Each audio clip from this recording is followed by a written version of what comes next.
literally just shouted her out. Record some ambience and put it in this track. My name is Mike, and I play bass in Initiate, but on this tour I'm doing guitar.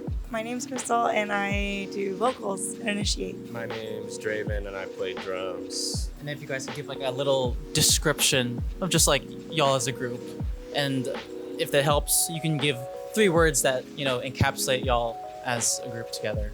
Ooh, as a group, 3 words. Southern California hardcore. Hey, that works. That's 3 words. Tell us a little bit about how y'all started in music, you know, as individuals, but then also coming together collectively as Initiate. I mean, for myself, playing music, I started with a group of friends in a small town called Lompoc, California, just playing like in a power violence band.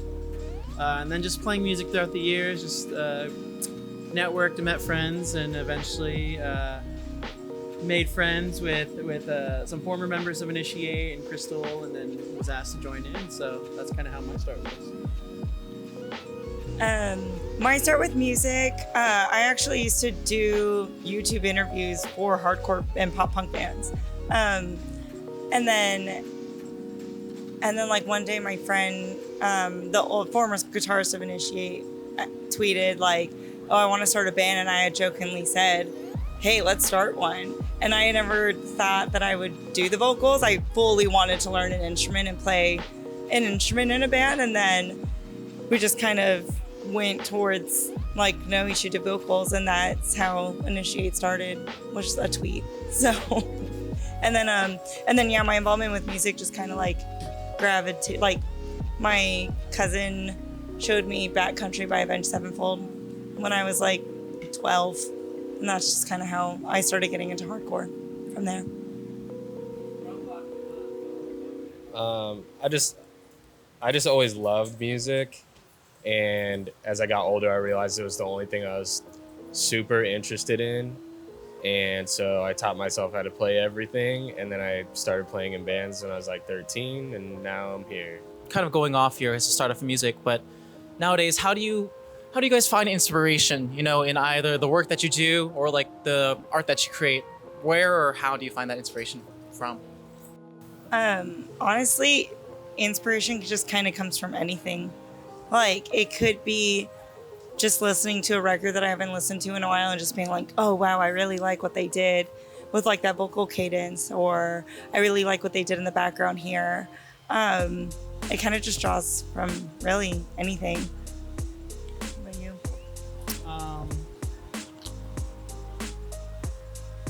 Yeah, I mean, it's really just like thinking of music in my head that I haven't heard from anyone else, in a sense of like, well, this is what I like.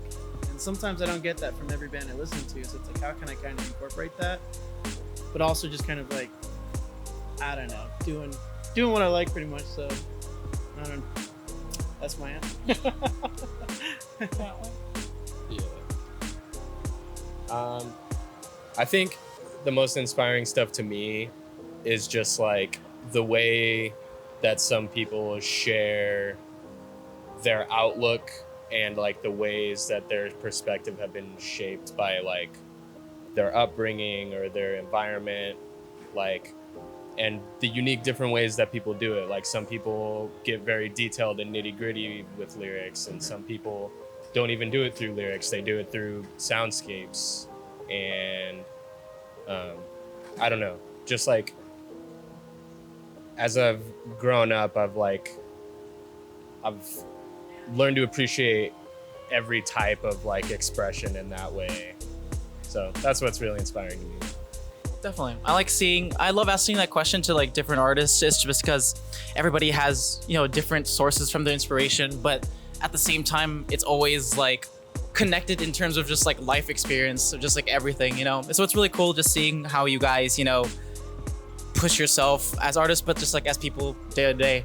With it being almost a decade since you guys started off in 2016, how have y'all evolved as a group in terms of your sound, your artistry, within y'all's space that you're in? What have been the highlights of your, you know, existence been so far, and what lessons have you guys learned on the journey that you've been on? I feel like I'm like a completely different person from who I was when Initiate started, which is so crazy to think about. I'll like listen back to our demo and it's like a completely different voice. And I'm like really, like, I'm really proud of younger Crystal for that, which is so, this question's so crazy because it's really making me, I'm like having like a moment. You have to think back, It's right? like- Deja vu more. Like, yeah. Well, because I mean, like especially like within Asian culture, like you don't see a lot of that like dominant voice, you know? And I think that, you know, Crystal, when she started Initiate back in 2016, didn't have a lot of examples, you know? And like, it's funny that we're in Austin. Actually, my friend Riley's coming out tonight. She used to sing in Crime Watch.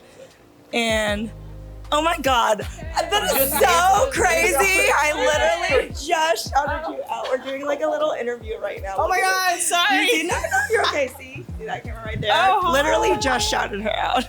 That's amazing. That is so funny. You came at the perfect moment. That timing It's like you summoned her. That You timing kinda could not summoned have her. been more incredible.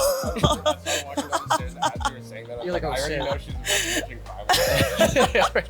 We would not be a band without her and Crime Watch. Because me seeing that example when Initiate was starting as a band was so pivotal for me to like see an example of someone like doing it and being able to see myself in that. And through that experience, and then through connecting with other artists and especially other femme artists, it just made me build more confidence in myself and find who I was. And the person, again, that I was 9 years ago is completely different from who I am today. But I am so proud of younger 9 years ago Crystal, for doing all of the things that we've done and like going through all of the hiccups and, you know, like all of the laughter and all of the tears that come with just being in a band.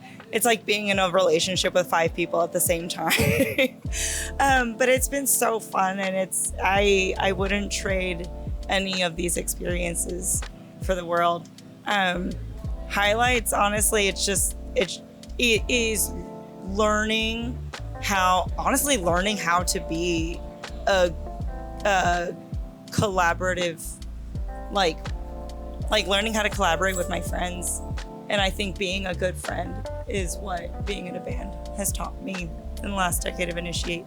You two kind of came after those, so I am really curious. I mean, I'm pretty much there for the halfway point of Initiate. I've been playing with the band for 6 years, but technically been in the band for 5 years. But I think it's really, being in this band has pushed me, not as just a musician, but as a person, to kind of just be more confident in my abilities and just myself, and just has really taught me kind of how to just approach kind of relationships in a stronger way, more thoughtful way as well. Just as Crystal said, yeah, you're pretty much in a relationship with 5 other people, so it's just being able to rely on communication and just honesty and just trust too. It's just because like you're on the road, you're away from home, you know, you're also just like putting a piece of yourself into writing songs and things. So it's just trusting each other and just, you know, just being thankful that they have trusted me for, I don't know, my musical talent and just being as an individual. So I don't know. The highlight, I guess, is traveling to places I never thought I would have traveled to, picking up an instrument. Again, I come from a small town, so the first time I picked up a bass was just because friends of mine agreed to a show and we hadn't even started a band or wrote any music. We were like, okay, we'll play a show. I guess we gotta write songs. And then now that's pretty much 15 years down the line, and I'm thousands of miles away from home, or playing to people I've never seen before, and they're singing back to the songs, or so yeah, that's a highlight for me, I would say. I am completely brand new to the band, but I think we've probably played over 100 shows together at this point. And before I was playing with them, I had never even been on a plane. Growing up in Reno, I had very limited scope of like the larger music world in general. And I've learned a lot about it through just the like 2 years that I've been playing with these guys. I'd say that's the main thing. Like my mind has expanded. That sounds like way dumber Crazy than deeper. I wanted to, but like Domain expansion. no, like I'm just trying to say like I went from like small town, like not really even seeing big bands very often to like playing like Sound and Fury stuff, and I don't know, just like it's opened up a whole world for me. It's cool to see like all of y'all's different like journey in the collective, as like, you know, spending different amounts of time together. But I feel like it's a loaded question too anyways, because like imagine like you ask this question and then you're just like, oh, like nothing really, you know what I mean? Like I feel like it's a loaded question, but it's like, it's really cool to see you guys, you know, to get that response from you. So you guys released a new single in January, which is pretty recent, called Too Much. So, you know, take some time to walk us through, I guess, for me, I was really interested in the creative process of that song in terms of, you know, the lyrics and then also the visuals that went with it, like the music video, for example. So you can harp off of that. I mean, instrumentation process, really, the song I think really did start from our former guitarist really kind of wanting to try something different. Because Initiate's always been kind of on the cusp of like in-your-face hardcore, but then having these melodic elements kind of sprinkled through. So this one was heavily relying on kind of just melodies, but also just different soundscapes. So the instrumentation, it was just really just kind of trying something new, a little not as normal of a structure wise as we've normally been used to. But yeah, it really came out really cool, really proud of it. And it's fun to play every night, so. Yeah, and like that song completely changed in the studio. Like, I think that Alec wrote the guitar, like the main guitar piece of it, but then like Danny, our old drummer, so Draven came in because Danny, our former drummer, had a medical freak accident and was out for the year. And that's like a song that Danny wrote on drums with us. And then in the studio, like just adding all of the elements together and then adding the vocals. Like songs always change in the studio. It's never something that like you write first and then it's so rare that just like stays the way that it is. Like it does end up changing. And I think we added so many different elements to it. So instrumentally, like it ended up really cool. And at first I was just like, I don't even know if I like the song. Like, I will be completely honest, it took me a sec to sit with me, but then after it did, I was just kind of like, oh, like I do actually really like this song. And lyrically, actually, what ended up inspiring the song was I really like the artist Samia. I believe she's from LA, and I was listening to one of her records, and towards the end of one of the songs, she starts singing like, she starts asking a bunch of questions. And one of the questions is it too much to ask?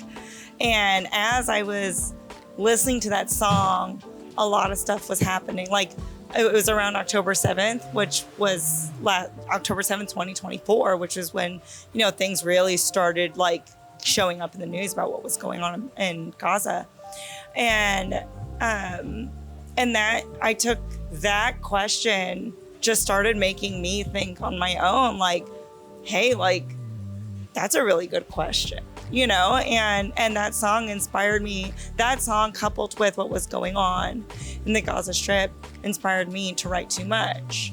And that's how those lyrics started coming about, because in that Samia song, she talks about the things that really deeply scare her, but then also she talks about the things that really are really lovely in life. And actually in her album, I like it. I like that song was inspired a lot by Samia. And there's another song, Honey, that she has where she talks about like the song before it is super dark on her record, but then it goes into Honey. And Honey is just about all of these, like the chorus is, it's all honey and like life is just sweet. And so it's a little bit of both. It's like, hey, like things can get really dark, but like, you know, in Too Much, I have the lyric, like the sound of your laugh that I'll miss. And it's still like trying to pinpoint like those little sweet moments that you can try to find and to hold on to them. So lyrically, that's how that ended up happening. And then the visualization, we actually went through Draven's friends, Sandy and John, and Dre connected with them, and we gave them the lyrics of the song, and they came back to us with this concept of like, hey, like they showed us the poem because of us. They showed us like all of this like imagery that could go with it. And we were like, that's perfect. That's literally like exactly what we were looking for. And so the visualization of that music video was large in part because of them, like understanding the assignment, you know, really taking like how, like that song, how lyrically, like all of the lyrics for that song, and then just like running with it and being like, these are all the visuals we have for this, like, and making Gauze the focal point of the music video. And we have it in so many different parts of the video. So that's how that whole song and video came together. I wanted to say, as a person who studied film in college, I really enjoyed the music video. I was like, this is fucking good, bro. Like, I really loved it. Like, just like you were saying, just the concepts that were taken from the lyrics and just applied so creatively into the visual art form. Ugh. Yeah. Oh God, it was amazing. It was amazing. You kind of went a little bit into it, but you made a post on Instagram related to the song, in terms of the conflict in Gaza. And during that time, it was during, you know, the ceasefire talks. But in fast forwarding now, knowing, you know, the continued conflict in the area, and then, you know, the continued conflict that we have in different regions of the world, and then also at home in terms of our like political and just, you know, social space, or like, you know, space and time. How important do you think it is for people, artists, people with platform, to, you know, be active in social media, or just activists in general, taking advantage of that platform that they have? Speaking on platforms specifically, and I think if you have a platform, you should use it. How you use it is up to you. And I feel like there is this siloed way that people have when it comes to how an artist should use their platform. And I want that to expand, and I hope people expand that, because there are artists who just express their allyship differently, and I think that we forget that. And I think a good example is honestly like the way, like, you'll see some bands and you'll like, people will critique them and be like, oh, they're like not speaking up, they're not using their platform, but they didn't know that, like, hey, this band just turned down this fest with a crazy guarantee because they don't support the fact that they receive money from the military. You know, like, people don't see that, and you don't always have to, you know? And so I think it's important to remember that. Like, I think it's important to remember that there are so many different ways to show your resistance for occupation, or like your resistance towards, you know, like, armed militaries and force. And I think that there's so many different ways to be able to showcase that. Do I think that you should find a way to be public about it here and there? Like, yeah, absolutely. I just think, you know, I do think it's really, really important now more than ever. And I honestly, like, the bigger the band, I like, you know, you do have that power. And like, I've definitely had several conversations with my friends in bigger bands, and have asked that question. Hey, you guys have a platform, you know, like, how are you using it? And that conversation itself with various different bands has opened to my eyes that, like, oh shit, like, you have been using it in different ways, you know? And so like, and I'm even guilty for being the type of person that's like, oh, like you haven't said anything, you know? But it's like, oh, not everyone has to say something. There are so many different avenues to be able to use your art to do that. And I think that that's why it's art. You know, there's so many different outlets to be able to use that. And it could just be like in a music video, like if Initiate didn't talk about it, you know, like it's still so prevalent in our music and in all of the other things that we do that, and I think it's expanded like it's pushed us to like find different ways to do it, even if we're not always saying it. In a recent interview that you guys had with Thrasher Magazine, congratulations, that was super cool. I like literally, as soon as I saw that, I bought like the monthly subscription to read it. But it was on that, and also a year ago you guys did like a feature on Audiotree, where you performed and also did like mini interview kind of sense. You guys spoke on, you know, progress made making space for femme and queer fronted bands, and this concept of the DIY space being a space where a creation of space where things are being gatekept from you. What challenges does someone attempting to enter the space encounter, and what do you think needs to be done in order to continue that progress that people like you guys are making to make that space? Dre and I had a really good conversation that when we read the questions, we were like, oh, we should reflect on that conversation and bring it up in this interview, because we were talking about masculinity and femininity. And the question was, who is the most feminine on this tour? Right, outside of me. Like who has, because it's all guys. Outside of me, like I am the only girl on this tour. It's between us and Bad World. Who is the most feminine on this tour? And we were talking, and I was like, okay, well, like I think Dre has the next most feminine energy. And we started talking about that and diving into it. And then that conversation kind of shifted into, well, why do you have more masculine or feminine energy? Like growing up, I almost like put myself out there to be like, I almost like hyper focused on my own masculinity because I wasn't granted the opportunities in masculine spaces. And so now like, and it's funny because we had had a situation where we met a friend's sibling and they dapped up everyone except for me. They gave me a hug and it was off-putting. I was just like, oh my God, I didn't get tapped up, you know? Like, but I'm a tapper. I'm not a hugger, I'm a tapper. And like, but that was when it was a funny situation because it was like, oh, that's like me being masculine in these spaces. I've almost kind of shifted my focus as I've gotten older to like appreciate and find so much more gratitude in like my own femininity and having feminine energy around me.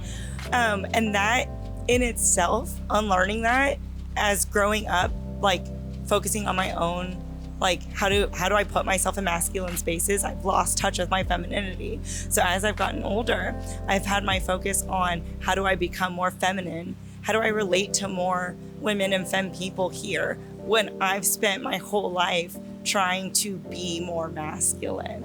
On the flip side, Dre's had the opposite experience.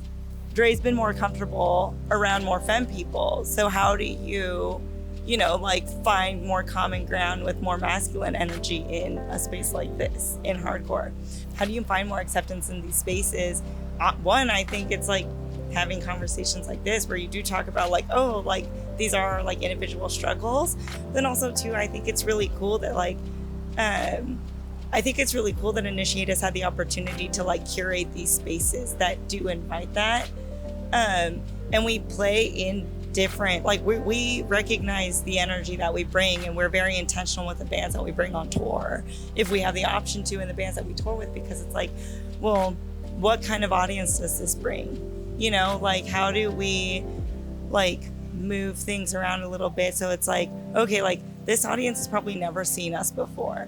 How do we bring them in, and what experiences are they bringing, and what experiences can we bring to them? And it's kind of like getting people on board, using the draw that we can to like kind of make it so it's like, hey, like all of these people exist in this space and they all bring in all of these different like experiences and ideologies and you know, it's just kind of like a little melting pot of everything. So I think that's just kind of how we do it. I think it's kind of organic, but I don't think that there's like one answer. You know, I think that there's a lot of different ways that you can bring people into the scene, especially into hardcore. But I do think that, like, you know, if you see someone that's kind of nervous, struggling there, that's by themselves, or like you see a kid that's like interested in it, you should absolutely like take that opportunity to kind of bring them in. That was really awesome. Thank you for that response. I really appreciate that. I guess next question, similar to that in terms of, you know, people in spaces, with it being the end of AAPM month, I feel that I was having a conversation with my friend about this, about you guys and this concept in general, and which helped me, you know, ideate this question. But I feel like, you know, the Asian American presence in, you know, hardcore metal, I feel like it's pretty small, especially in like South Texas, like where we are right now. And I believe this is like pretty general. The example I gave on the question was I did like some research on like Asian American Art Alliance website, which I feel like is like a sort of centralized hub for like, you know, different forms of media. And there's like only one search result when I looked. So I just had a thought of like, you know, you see a bunch of international Asian rock groups, you know, having success in different markets, in their market than, you know, international markets. But why do you think, you know, as a genre, there's a lack of an Asian American presence in terms of the consumership, like listeners, but then also people like, you know, creating in the art? Because for me, you know, growing up in California, my thought was like, you know, the concepts that are expressed in this genre are like similar to like the more mainstream concepts that are done in like EDM and like these big festivals of like, you know, the Asian American like experience of growing up and just this repression and the release of repression. But there's not a synonymous like group in those spaces. There's the mainstream in here. So I guess, you know, you can speak on things on that idea. Yeah. I think in terms of like Asians in hardcore, what really opened my eyes to the fact that like my viewpoint of like Asian representation in hardcore was so narrowed down to Asian American that I wasn't looking outside and realizing that there's a whole ass scene in Asia.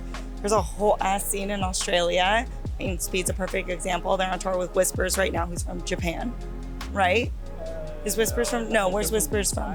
Thailand. That's sick. Yeah, Thailand. We have Fuse in Singapore. Like, there's so many bands. And I think in terms of like Asian Americans, like there's not a lot of us here. And I think that if we had a more global view of hardcore, like we would find more of that, but we don't.